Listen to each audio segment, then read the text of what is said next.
Hello everyone, कैसे हैं आप सब। Welcome to this video. I hope आप सभी अच्छे होंगे और आपकी तैयारी ज़बरदस्त चल रही होंगी। तो दोस्तों, आज के इस सेशन में हम लोग Hindi and English practice set को डिस्कस करेंगे, जो कि हमारा प्रैक्टिस सेट 6 होगा और जेटेट के लिए हेल्पफुल होगा। और उसी के सिलेबस के अकॉर्डिंग यहाँ पे आपको क्वेश्चन बनाए गए हैं। आपका यहाँ 15 क्वेश्चन हिंदी का होगा और 15 क्वेश्चन हमारा इंग्लिश का होगा। तो आप लोग हमारे वीडियो में बने रहें और आप लोग वीडियो के अंत में ज़रूर बताएं कि आपका आउट ऑफ 30 कितना मार्क्स आप स्कोर कर पा रहे हैं। ठीक है, तो चलिए चलते हैं हम लोग अपने टॉपिक पे। और दोस्तों, मैं बताना चाहता हूँ कि अगर आपको इस वीडियो का पीडीएफ चाहिए तो आप हमारे डिस्क्रिप्शन बॉक्स में जाएं। वहाँ पे हमारे टेलीग्राम चैनल का लिंक दिया गया है, पढ़ाई कैंप। आप वहाँ से हमारे टेलीग्राम चैनल से जुड़ सकते हैं और आप फ्री ऑफ कॉस्ट, यानी कि बिना 1 रुपये पेमेंट के, आप वहाँ से इस पीडीएफ को डाउनलोड कर सकते हैं। और साथ ही साथ और भी सारी वीडियो जितने भी हम इस यूट्यूब चैनल के माध्यम से वहाँ पे क्लासेस अटेंड की गई हैं, वे सारी पीडीएफ वहाँ पे आपको अवेलेबल कराई गई हैं। तो आप वहाँ से जाके सारे पीडीएफ को डाउनलोड करके और अपनी तैयारी को और भी अधिक अच्छे से कर सकते हैं। तो चलिए, सबसे फर्स्ट हमारा आज का क्वेश्चन रहेगा, वह स्थान जहाँ कोई ना हो उसको हम लोग क्या कहेंगे। यानी कि वह स्थान जहाँ कोई ना हो उसको हम लोग कहेंगे निर्जन। इसका कहने का मतलब कि जहाँ कोई ना हो उसको हम लोग निर्जन कहेंगे, क्योंकि निर्जन का अगर हम संधि विच्छेद करें तो निर्जोड़ जन मिलेगा। तो निर्जन मतलब बिना कोई जन का, यानी कि निर्जन। ऑप्शन नंबर सी हमारा राइट हो जाएगा। सेकेंड है हमारा, जिसका कोई शत्रु ना हो। जिसका कोई शत्रु ना हो, सरल, अजात शत्रु, मृदुभाषी या प्रिय। तो जिसका कोई न शत्रु ना हो उसको हम लोग अजात शत्रु कहते हैं। और दोस्तों, आप बताएंगे कमेंट करके कि अजात शत्रु जो है किस वंश के एक महान राजा का नाम है और उनके पिता का नाम क्या था। ठीक है, तो इसको आप कमेंट करके जरूर बताएं। चलिए, नेक्स्ट है, हाथ से लिखी पुस्तक। जो हाथ से लिखी पुस्तक होती है उसको हम लोग क्या बोलते हैं। तो उसको हम लोग पांडुलिपि कहते हैं, यानी कि ऑप्शन नंबर डी हमारा राइट आंसर हो जाएगा। ठीक है, पहले के ज़माने में लोग पांडुलिपि में ही लिखा करते थे, जो कि अभी भी बहुत सारी पांडुलिपियाँ मौजूद हैं। ठीक है, ताम्रपत्रों में बहुत सारी पांडुलिपियाँ जो है नष्ट हो चुकी हैं, लेकिन बहुत सारी अभी भी हैं। कुछ कुछ के लैंग्वेज को अभी लोग पढ़ नहीं पा रहे हैं, कुछ कुछ लैंग्वेज का पता चल गया है। तो हाथ से लिखी पुस्तक पांडुलिपि कहलाएगा। चलिए चलिए, 4 नंबर क्वेश्चन है, लोकप्रिय शब्द में समास है कौन सा। तो तत्पुरुष समास हमारा हो जाएगा। लोगों के प्रिय हमारा तत्पुरुष समास हो जाएगा। के आ गया तो हमारा तत्पुरुष समास हो जाएगा। चलिए, क्वेश्चन नंबर 5 है, शुभागमन में कौन सी संधि है। तो शुभागमन जो है शुभ जोड़ आगमन, इसका सबसे पहले हम लोग क्या करेंगे, संधि विच्छेद करेंगे। शुभ जोड़ आगमन, शुभ जोड़ आगमन में हमारा क्या होगा, तो यह हमारा दीर्घ संधि हो जाएगा। ऑप्शन नंबर ए हमारा राइट आंसर हो जाएगा। चलिए, 6 नंबर क्वेश्चन है, दुशासन शब्द का संधि विच्छेद होता है। तो दुशासन का संधि विच्छेद क्या होगा, तो दुह जोड़ शासन, है ना, दुह जोड़ शासन, यानी कि दुशासन। तो कौन सा हमारा ऑप्शन नंबर है, ऑप्शन नंबर सी हमारा राइट हो जाएगा। चलिए, क्वेश्चन नंबर 7 होगा हमारा, अंबर पनघट में डुबो रही तारा घट उषा नगरी में कौन सा अलंकार है। तो इसमें हमारा हो जाएगा रूपक अलंकार। ठीक है, क्योंकि यहाँ बोला है अंबर पनघट में डूब रही, यानी कि यहाँ मतलब बोल सकते हैं किसी को डायरेक्ट वहाँ बताया गया है किसी को कि अंबर जो है पनघट में डूब गई, जो कि एक बोल सकते हैं कि इसको बढ़ा चढ़ा के बोला गया है। रूपक अलंकार हमारा ऑप्शन नंबर बी आंसर हो जाएगा। ठीक है, चलिए, क्वेश्चन नंबर 8 है, निम्नलिखित में से किस शब्द में वी उपसर्ग नहीं है। ठीक है, तो वी उपसर्ग किस में नहीं है, तो विटप, विमाता, विदेश या विहीन। देखिए, उपसर्ग किसको बोलते हैं, किसी भी मान लीजिए कि वर्ड है जैसे हम बोलते हैं माता। ठीक है, माता, तो माता में अगर हम उपसर्ग सबसे पहले वी जोड़ दें तो वी माता हो गया ना। तो वी हमारा क्या होगा, यहाँ उपसर्ग होगा। लेकिन यहाँ पूछा है उपसर्ग नहीं है, तो पहले जो लगेगा उपसर्ग होता है, जो बाद में लगता है उसको प्रत्यय कहते हैं। तो माता हमारा क्या है, वी जोड़ माता, तो वी माता हमारा उपसर्ग हो जाएगा।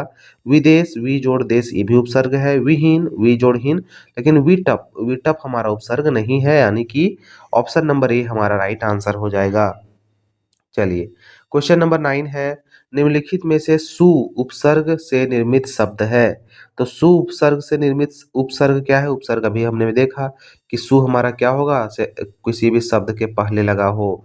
तो कौन सा होगा? सुरेश होगा, सुंदर होगा, सुरक्षा होगा, सुनार होगा। तो देखिए सु जोड़ रक्षा, तो यानी कि दोनों का कहीं न कहीं मतलब आ रहा है सु जो रक्षा, रक्षा करना है लेकिन और भी अच्छे तरीके से। तो ऑप्शन नंबर सी हमारा राइट आंसर हो जाएगा। चलिए क्वेश्चन नंबर 10 है, वाचन के भेद हैं। तो सस्वर वाचन, मौन वाचन, अध्ययन या ये सभी। तो देखिए वाचन मतलब पढ़ना, बोलना है ना, पढ़ना, बोलना। तो कितने रूप से हम लोग पढ़ सकते हैं, बोल सकते हैं? तो सस्वर भी होगा, मौन वाचन भी हम लोग करते हैं, अध्ययन भी हम लोग वाचन के तौर पे करते हैं, यानी कि ऑप्शन नंबर डी हमारा ये सभी राइट आंसर हो जाएगा। चलिए, वाचन शिक्षण की प्रणाली है संश्लेषणात्मक, विश्लेषणात्मक, संश्लेषणात्मक एवं विश्लेषणात्मक या उपरोक्त समस्त असत्य, यानी कि ऊपर में से कोई नहीं। तो देखिए वाचन जो शिक्षण की प्रक्रिया है वो संश्लेषणात्मक भी है और विश्लेषणात्मक भी है। ठीक है, ऑप्शन नंबर सी जो है हमारा राइट हो जाएगा। अब देखिए यहाँ 12 एंड 13 जो क्वेश्चन है, एक हमारा यहाँ गद्यांश दिया गया है, उसको पढ़ के हम लोगों को उसका आंसर करना है। तो सबसे पहले हम लोग इसको पढ़ेंगे, उसके बाद इसका आंसर करेंगे। तो यह सर्वविदित है कि मानवता का सबसे घोर शत्रु विज्ञान नहीं वरन युद्ध है। विज्ञान मात्र विद्यमान सामाजिक शक्तियों को प्रतिबिंबित करता है। स्पष्टतया विज्ञान शांति के दौर में रचनात्मक होता है और युद्ध काल में यही विनाश रूपी भूमिका में परिवर्तन हो जाता है। प्रायः विज्ञान द्वारा प्रदत्त अस्त्र युद्ध में के लिए जिम्मेदार नहीं है, हालांकि वे युद्ध को अत्यधिक भयावह जरूर बना सकता है। यह विज्ञान की बात कही गई है कि विज्ञान जो है युद्ध को मतलब एक तरह से बोल सकते हैं कि बहुत भयानक बना देता है, क्योंकि विज्ञान के साइंस के माध्यम से बहुत सारे मिसाइल बनाए जा रहे हैं, बहुत सारे विस्फोटक पदार्थ बनाए जा रहे हैं जिसको हम लोग युद्ध के समय यूज करते हैं। ठीक है, तो विज्ञान के बारे में यहाँ बताया गया है। फिर है, स्पष्टतया विज्ञान शांति के दौर में रचनात्मक होता है, युद्ध काल में यही विनाश रूपी भूमिका में परिवर्तित हो जाता है। प्रायः विज्ञान द्वारा प्रदत्त यह अस्त्र युद्ध के लिए जिम्मेदार नहीं है, हालांकि वे युद्ध को अत्यधिक भयावह जरूर बना सकते हैं। अभी तक ये अस्त्र हमें विनाश के कगार तक ले आए हैं। अतः हमारी मुख्य समस्या विज्ञान प्रतिबंधित करना न होकर युद्ध रोकना चाहिए। ऐसा नहीं है कि हम लोग विज्ञान को दोषी ठहरा करके और विज्ञान को हम लोग रोके, ऐसा नहीं है। विज्ञान अगर बढ़ रहा है तो कहीं न कहीं हमारे देश का विकास हो रहा है। तो विज्ञान को रोकने को छोड़ के हमें युद्ध को रोकना चाहिए। बल प्रयोग के स्थान पर विधि एवं राष्ट्रों के पारस्परिक संबंधों में अराजकता के स्थान पर बमबारी ने हमें यह चेतावनी दी है कि वास्तव में हमें तत्काल प्रभावी कदम उठाने पड़ेंगे। इसके लिए काफ़ी विलंब हो चुका है, जबकि कार्य प्रारंभ नहीं हो सका है। अब हमारे समक्ष यह प्रश्न मुंह खोले खड़ा है कि क्या शिक्षा एक सहिष्णुता, सौहार्द एवं रचनात्मक सोच हमारी विनाशकारी क्षमताओं के साथ जारी प्रतिस्पर्धा में कभी जीत सकती है? यह एक ऐसा प्रश्न है जिसका उत्तर किसी भी कीमत पर हमें इस पीढ़ी में अवश्य ही ढूंढना होगा। विज्ञान को हम सभी को समाधान ढूंढने की सहायता करनी होगी, परंतु प्रमुख निर्णय की क्षमता हम सभी को स्वयं विकसित करनी होगी। तो यहाँ पे बताया गया विज्ञान को और युद्ध के को लेकर दोनों के संबंधों को बताया गया है, दोनों की क्या परेशानियां हैं उसको बताया गया है। तो चलिए इसका हम लोग क्वेश्चन देखेंगे। क्वेश्चन नंबर 12 है हमारा, लेखक के मतानुसार मानवता का वास्तविक शत्रु विज्ञान नहीं बल्कि युद्ध है, क्योंकि विज्ञान द्वारा आविष्कृत अस्त्र मात्र मात्र ही युद्ध का कारण नहीं, यद्यपि इनके द्वारा घोर विनाश निश्चित है। यानी ऑप्शन नंबर डी हमारा राइट हो जाएगा। चलिए 13 है, युद्ध रोका जा सकता है यदि। तो युद्ध कैसे रोका जा सकता है? विज्ञान को समूल विनाश की अनुमति न दी जाए तो बिल्कुल नहीं, विज्ञान को बढ़ाना ही चाहिए। साथ में साथ विधि एवं अंतर्राष्ट्रीय शासन पद्धति द्वारा हम बल प्रयोग एवं अराजकता के ऊपर नियंत्रण पा सकते हैं। ऑप्शन नंबर बी हमारा राइट आंसर हो जाएगा। चलिए क्वेश्चन नंबर 14 एंड 15 है, एक हमारा पद्यांश है, उसको पढ़ के हम लोग को आंसर देना है। विषुवत रेखा का वासी जो जीता है नित हाँफ हाँफ कर, रखता है अनुराग अलौकिक, वह भी अपनी मातृभूमि पर। ध्रुववासी जो हिम में तम में जी लेता है कांप कांप कर, वह भी अपनी मातृभूमि पर कर देता है प्राण न्यौछावर। तो दोस्तों यहाँ पे क्या बोला है, विषुवत रेखावासी। तो विषुवत रेखा, जब मान लीजिए हमारा ग्लोब है, ये हमारा बीच का जो इक्वेटर होता है, विषुवत रेखा होता है, यहाँ पे क्या होती है, सबसे अधिक गर्मी पड़ती है ना।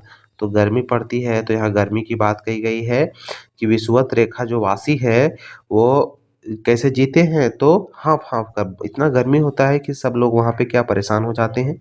लेकिन जैसे ही हम लोग विषुवत रेखा से ऊपर या फिर नीचे इधर ध्रुव की ओर आते हैं, हमारा क्या है, ध्रुव है, तो जैसे जैसे हम लोग ध्रुव की ओर आते जाते हैं, वैसे हम लोगों का क्या होता है, ठंड बढ़ते चलता है। तो ठंड बढ़ता है, तो उसके कारण क्या होता है, बर्फ भी बढ़ने लगता है। तो यहाँ पे बोला है कि ध्रुववासी, यानी कि यहाँ का जो वासी है, ध्रुव का वासी है, वो कांप कांप कर जीता है। ठीक है, तो इसी के बारे में यहाँ बताया गया है। चलिए क्वेश्चन को देखते हैं। तो क्वेश्चन है हमारा 14 नंबर, विषुवत रेखा के वासी हाँफ हाँफ कर क्यों जीते हैं? तो वहां अधिक गर्मी पड़ती है। ऑप्शन नंबर बी हमारा राइट आंसर हो जाएगा। चलिए क्वेश्चन नंबर 15 है, कष्टमय रहकर भी लोग अपनी मातृभूमि के लिए रखते हैं। तो कष्टमय होकर भी लोग अपनी मातृभूमि के लिए क्या रखते हैं? तो अलौकिक प्रेम की भावना। ऑप्शन नंबर ए हमारा राइट हो जाएगा। चलिए अब हम लोग 15 नंबर हमारा हिंदी हो चुका है। अब 15 नंबर हम लोग इंग्लिश को डिस्कस करेंगे। तो चलिए देखते हैं। तो सबसे पहले हम यहाँ कॉमन एरर को देखेंगे और आपको यहाँ 4 ऑप्शन दिया गया है। इस चारों में कहाँ आपको एरर लग रहा है, उसको आपको फाइंड करना है। चलिए क्वेश्चन नंबर 16 है, the prime minister was asked to write a forward to the book. Prime minister ने कहा कि बुक के लिए फॉरवर्ड लिखना है। देखिए यहाँ फॉरवर्ड ए वाला फॉरवर्ड नहीं होगा, यहाँ क्या होगा, FOREWARD, फॉरवर्ड। ठीक है, तो ऑप्शन नंबर बी में हमारा राइट हो जाएगा, यानी कि इसमें गलती है। चलिए क्वेश्चन नंबर 17 होगा, I must compliment you on your good manner and your impeccable behaviour. मुझे जो है तुम्हारे गुड मैनर और इम्पैसिबल बिहेवियर का जो है कॉम्प्लीमेंट करना चाहिए। तो इसमें हमारा कहाँ है, on your good manners. Option number B जो है हमारा राइट आंसर होगा, यहाँ मैनर होगा। ठीक है, चलिए अब हम लोग चलते हैं क्वेश्चन नंबर 18 एंड 19 में, जो कि हमारा क्या बोला है यहाँ डायरेक्शन में कि बेस्ट एक्सप्रेशन, यानी कि हमारे सेनो है, यानी कि जो हमारा ये वाला वर्ड है उससे मिलता जुलता जो है कौन सा इसमें ऑप्शन होगा। तो क्वेश्चन नंबर 18 है सिलेक्शन। सिलेक्शन मतलब हमारा क्या होता है, तो होता है चयन, है ना, चयन करना। तो सिलेक्शन मतलब हमारा होता है चयन। तो इसमें जो है ऑप्शन, चारों ऑप्शन में कौन आपका है जिसका ऑप्शन हमारा चयन से मिलता जुलता है? तो option number B preference, preference हमारा राइट आंसर हो जाएगा। चलिए क्वेश्चन नंबर 19 है ऑस्टेंटेशन। ऑस्टेंटेशन मतलब हमारा क्या होता है, तो ऑस्टेंटेशन मतलब हमारा होता है दिखावा करना। ठीक है, दिखावा करना, दिखावा करना। तो इसका सिनोनिम्स हमारा क्या होगा, पंप। तो पंप मतलब ही दिखावा करना होता है। प्रिटेंस, अबंडेंस या प्लेंटी। तो देखिए प्रिटेंस मतलब भी हमारा दिखावा करना होता है, ये भी हमारा राइट हो जाएगा। फिर है अबंडेंस, अबंडेंस मतलब होता है मतलब बहुत अधिक मात्रा में, है ना, अत्यधिक। फिर है प्लेंटी, प्लेंटी मतलब होता है, बोल सकते हैं कि दंड, है ना। तो देखिए यहाँ से हमारे दोनों राइट आंसर हो जाएगा, ये भी दोनों हमारा यहाँ पे हो जाएगा। ठीक है, चलिए क्वेश्चन नंबर 20 है हमारा। अब यहाँ पे आपको एंटोनिम्स करना है। एंटोनिम्स होगा, यहाँ विपरीत वर्ड आपको देख ढूंढना है। तो सबसे पहला हमारा 20 नंबर होगा एग्रीमेंट। तो एग्रीमेंट मतलब हमारा क्या होता है, तो एग्रीमेंट मतलब होता है हमारा समझौता करना। ठीक है, किसी से समझौता करना, वाद विवाद ना करके किसी से समझौता करना। तो इसका आंसर क्या हो जाएगा, तो डिसलोकेशन होगा। डिस्कॉर्ड, देखिए डिस्कॉर्ड मतलब होता है हमारा कलह करना, कलह करना मतलब लड़ाई झगड़ा करना, यानी कि ऑप्शन नंबर बी हमारा राइट आंसर हो जाएगा। चलिए क्वेश्चन नंबर 21 है एगोनी। एगोनी मीन्स हमारा होता है पीड़ा। ठीक है, एगोनी मीन्स पीड़ा, कष्ट, दुख। ठीक है, तो इसका हमारा अपोजिट वर्ड हमको ढूंढना है ना। तो अपोजिट वर्ड हमारा हो जाएगा प्लेजर। प्लेजर मतलब होता है आनंद, सुख। ठीक है, तो आनंद का अपोजिट हमारा क्या हो जाएगा, पीड़ा हो जाएगा। ठीक है, वहीं अगर हम देखें लाफ्टर मतलब हंसी होता है, ब्लिस मतलब होता है बहुत ही अधिक मतलब आशीर्वाद टाइप का। ठीक है, उसी तरह हमारा एक्सटेसी मतलब हमारा होता है परमानंद। तो ऑप्शन नंबर ये हमारा राइट हो जाएगा यहाँ से। चलिए अब क्वेश्चन नंबर हमारा 22 है एंड 23 है, नहीं 22 जो है हमारा यहाँ पे थी स्पेलिंग मिस्टेक है, आपको बताना है कि कौन सा जो है स्पेलिंग वो सही है। ठीक है, चलिए तो ऑप्शन नंबर में हम लोग देखते हैं फार्मास्यूटिकल। फार्मास्यूटिकल, फार्मास्यूटिकल, फार्मास्यूटिकल का स्पेलिंग क्या होगा, राइट स्पेलिंग। ठीक है, तो फार्मास्यूटिकल का हमारा ऑप्शन नंबर सी जो है PHARMACUTICL फार्मास्यूटिकल हमारा राइट आंसर हो जाएगा। ठीक है, चलिए question number 23 and 4 fill in the blanks है, इसको हम लोगों को एप्रोप्रिएट वहां पे कौन सा वर्ड आएगा उसको आप लोगों को डालना होगा। तो 23 है हमारा, as he proved inefficient the company fill in the blanks him. तो क्या बोला कि जैसा कि उसको बताया गया, एज ही प्रूव उसको साबित किया गया कि वह इनइफिशिएंट है, यानी कि वह बहुत अच्छा नहीं है, अकुशल है। ठीक है, अकुशल है किसमें, तो कंपनी के लिए, इसीलिए उसको क्या कर दिया गया, रिजेक्टेड कर दिया गया, इजेक्टेड कर दिया गया, एविक्टेड कर दिया गया या फिर एक्सपेल्ड किया गया। तो मान लीजिए कि अगर कोई बच्चा है, मतलब कोई पर्सन है, वो कहीं कंपनी में जाता है और वो अकुशल पाया जाता है तो उसको क्या करेगा, रिजेक्ट करेगा अगर इंटरव्यू में होगा। लेकिन अगर वो काम कर रहा है तो उसको क्या करेगा, एक्सपेल्ड करेगा। तो ऑप्शन नंबर डी हमारा राइट आंसर हो जाएगा, एक्सपेल्ड किया। ठीक है, चलिए क्वेश्चन नंबर 24 है, most people are influenced by, बहुत सारे लोग जो है वो प्रभावित है किससे, तो fill in the blanks advertisements and tend to believe the claims made about the product। जो प्रोडक्ट क्लेम कर रहा है एडवर्टीजमेंट के माध्यम से, उससे बहुत सारे लोग प्रभावित है। तो एडवर्टीजमेंट कैसा होता है, तो कलरफुल होता है ना, बहुत सारे एडवर्टीजमेंट देखते हैं कलरफुल होता है जिससे लोग आकर्षित होते हैं और उस चीज को, प्रोडक्ट को खरीद लेते हैं। तो ऑप्शन नंबर ए हमारा राइट आंसर हो जाएगा, कलरफुल यहाँ पे फिल होगा। चलिए क्वेश्चन नंबर 25 है हमारा, when children first start to speak in sentences, their speech may be described as। जब बच्चे जो हैं फर्स्ट टाइम बोलना शुरू करते हैं तो उनका सेंटेंस, उसका स्पीच जो है किस तरह से डिस्क्राइब करता है, किस तरह से लगता है। तो ऑप्शन नंबर बी बैबलिंग हमारा राइट आंसर होगा। बैबलिंग मतलब होता है बड़बड़ाना। ठीक है, तो जब बच्चे फर्स्ट टाइम बोलते हैं तो लगता है कि वे बड़बड़ा रहे हैं। ठीक है, तो ऑप्शन नंबर बी हमारा राइट आंसर हो जाएगा। चलिए क्वेश्चन नंबर 26 है, अ 12-year-old child enjoy using puns. ठीक है, एक 12 साल का बच्चा है, वो क्या कर रहा है, भाषा से खेल रहा है। पन्स मतलब क्या होता है, भाषा से खेलना। ठीक है, तो भाषा से वो क्या कर रहा है, बहुत ज़्यादा खेल रहा है, भाषा को यूज़ कर रहा है। This enjoyment indicates that sea has, तो यह जो उसका इंजॉयमेंट है वो बता रहा है कि वह है क्या है, तो मेटालिंग्विस्टिक अवेयरनेस है, यानी कि उसको जो है लैंग्वेज का अवेयरनेस है, मतलब बहुत अधिक जानकारी नहीं है लेकिन बोल सकते हैं कि वो बहुत इंजॉय करके उसको खेल रहा है लैंग्वेज से। तो ऑप्शन नंबर ए ही हमारा क्या होगा, राइट आंसर हो जाएगा। वो क्या है, मेटालिंग्विस्टिक अवेयरनेस उसके अंदर है। ठीक है, चलिए क्वेश्चन नंबर 27 एंड 28 के लिए हम लोगों को यहाँ एक पैसेज दिया गया है, उस पैसेज के माध्यम से आप लोगों को वहाँ पे आंसर करना होगा। ठीक है, every society must develop its people's social responsibility। This is something that we in India I have been falling short of। कहने का मतलब कि हर समाज के लोग जो है वो अपने सामाजिक जिम्मेदारी को विकसित करना चाहते हैं। ठीक है, यह एक ऐसी चीज है जिसे हम भारत में करने में क्या हो रहे हैं, सक्सेसफुल नहीं हो रहे हैं, उसको करने में फेल्योर का सामना करना पड़ रहा है। We are very individualistic and don't relate ourselves to our society as such। Very seldom we actually go out and do something which is beneficial to the society and which does not have a side benefit for ourselves as individuals, and this is another thing that must be built into the education system। कहने का मतलब कि हम बहुत ही व्यक्तिवादी होते जा रहे हैं, धीरे धीरे मानव जो है बहुत ही व्यक्तिवादी होते जा रहा है और खुद को अपने समाज में इस तरह से नहीं जोड़ पाते, जिसे बहुत कम ही वास्तव में बाहर जाकर ऐसा करते हैं, जो समाज के लिए फायदेमंद हो और जिसका हमारे लिए व्यक्तिगत रूप से कोई आंतरिक लाभ नहीं हो। और यह एक ऐसी चीज है जिसे शिक्षा प्रणाली में शामिल किया जाना चाहिए। ठीक है, यही यहाँ बात बताई गई है। नेक्स्ट चलते हैं हम लोग। Our young boys and girls coming out must have a feeling for our society. There is a special responsibility that you have, that we all have a building up the spirit। We have to see that we learn is not used only for our own personal benefits, that every task we do is such that it benefits the weak and the poor। As Gandhi has said, India today is striving out into the modern world। We are looking ahead to new technology, to high technology, new methods, new types of employments, and a new dynamics in our economic growth. कहने का मतलब कि हमारे जो युवा लड़के लड़कियां हैं हमारे समाज के प्रति एक भावना रखते हैं, यानी कि उनको रखना चाहिए, जो विशेष जिम्मेदारी के रूप में सभी को होती है।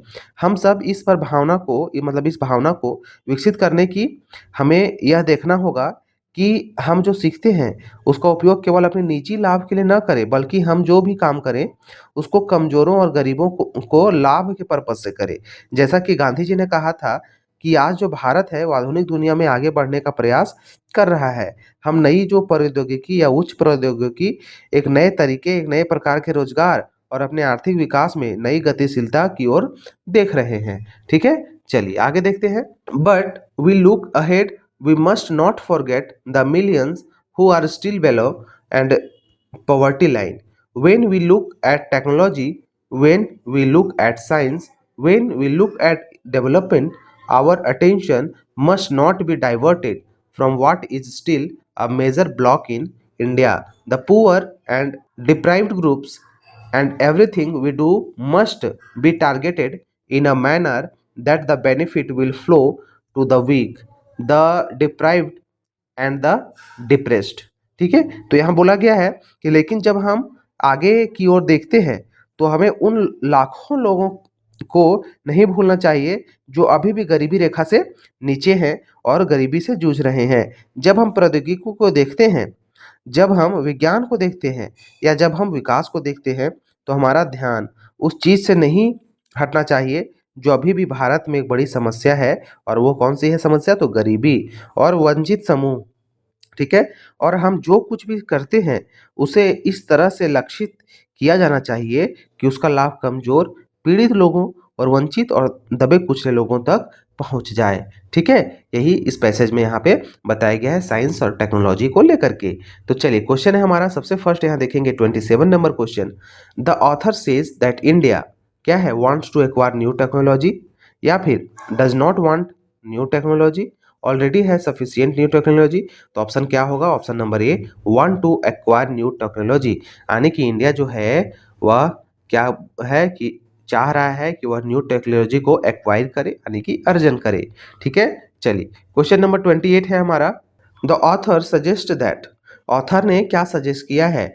तो the poor and weak must benefit from new technology, यानी कि जो गरीबी है, गरीब लोग हैं और जो वीकर सेक्शन के लोग हैं उनको न्यू टेक्नोलॉजी से अवेयर कराना चाहिए, उनको बेनिफिट मिलना चाहिए। तो ऑप्शन नंबर ए हमारा राइट आंसर हो जाएगा। चलिए क्वेश्चन नंबर 29 एंड 30 हमारा एक पोयम है। इस पोयम को पढ़ के आपको इसका आंसर करना होगा। ठीक है, चलिए पोयम को पढ़ते हैं हम लोग। अ स्प्रिंकल एक्विश बिटवीन माई टोज। देखिए, स्प्रिंकल करना मतलब छिड़काव करना होता है, स्क्वीज मतलब दबाना होता है। ठीक है, याद रखिएगा। तो बोला है कि मैं अपने टोज के बीच में, है ना, पंजा यानी कि पैर के उंगलियों के बीच में मैं दबा करके रखा हूँ। क्या दबा करके रखा हूँ? The smell of the ocean to my nose, और जो ओशियन का, समुद्र का जो स्मेल है उसको मैं अपने नोज में रखा हूँ। I can feel each grain of sand, मैं जो हूँ क्या, मेरे जो हर भी रेत का जो कण होता है उसको मैं महसूस कर सकता हूँ, फील कर सकता हूँ। It falls from the air into my hand, यह हवा से मेरे हाथ में गिर रहा है। The shells I find along the shore, तट पर मुझे सीपियाँ मिलती हैं। सीपियाँ कहने मतलब जो समुद्र में होता है ना, जिससे मूंगा निकलता है, मोती निकलता है ना, तो शिप्स जो है, जो सीपियाँ हैं वो निकल रही हैं। Picked up by birds that fly and soar, उड़ते और ऊंची उड़ान भरने वाले पक्षियों द्वारा। They sparkle like the ocean waves and carry sand from all the lakes, और उड़ते जो पक्षी हैं उड़ाए गए वे सागर की लहरों की तरह चमक रहे हैं और सभी झीलों से रेत ला रहे हैं। ठीक है, यहाँ बोला गया है I walk that's where my feet leave prints to be, I walk all the way to the end of the land that holds this beautiful sand, और मैं चलता हूँ यहीं पर मेरे पैरों के निशान रह जाते हैं। मैं धरती के अंत तक चलता हूँ, वह धरती जो इस खूबसूरत रेत से सिमटे हुए है। तो यहाँ पे नेचर को बताया गया है, ओशियन को बताया गया है। ठीक है, तो चलिए यहाँ से हम लोग क्वेश्चन को देखते हैं। 29 नंबर क्वेश्चन है, the poems central theme is, poem का जो है वो सेंट्रल थीम क्या है हमारा? तो sharing experiences with nature, nature का एक्सपीरियंस को ऑथर जो है शेयर कर रहे हैं हम लोगों के साथ। ठीक है, तो ऑप्शन नंबर डी हमारा इसका राइट हो जाएगा। Here to the end of the land refers to the, तो जो end to the end of the land जो है वो किसको रेफर कर रहा है, तो option number C, C line को, यानी कि समुद्र जो है उसको रेफर कर रहा है to end of the land. Option number C हमारा यहाँ से राइट हो जाएगा। सो फ्रेंड्स, यहाँ पे हम लोगों ने 30 क्वेश्चन को बहुत ही अच्छे तरीके से डिस्कस किया। आई होप कि आपको ये वीडियो बहुत ही ज़्यादा हेल्पफुल लगी होगी। तो दोस्तों, अगर आपको ये वीडियो हेल्पफुल लगी होगी तो आप अपने फ्रेंड के साथ इसको शेयर करें। इस चैनल को अगर नए होंगे तो सब्सक्राइब करें और वीडियो को ज़्यादा से ज़्यादा लाइक करें।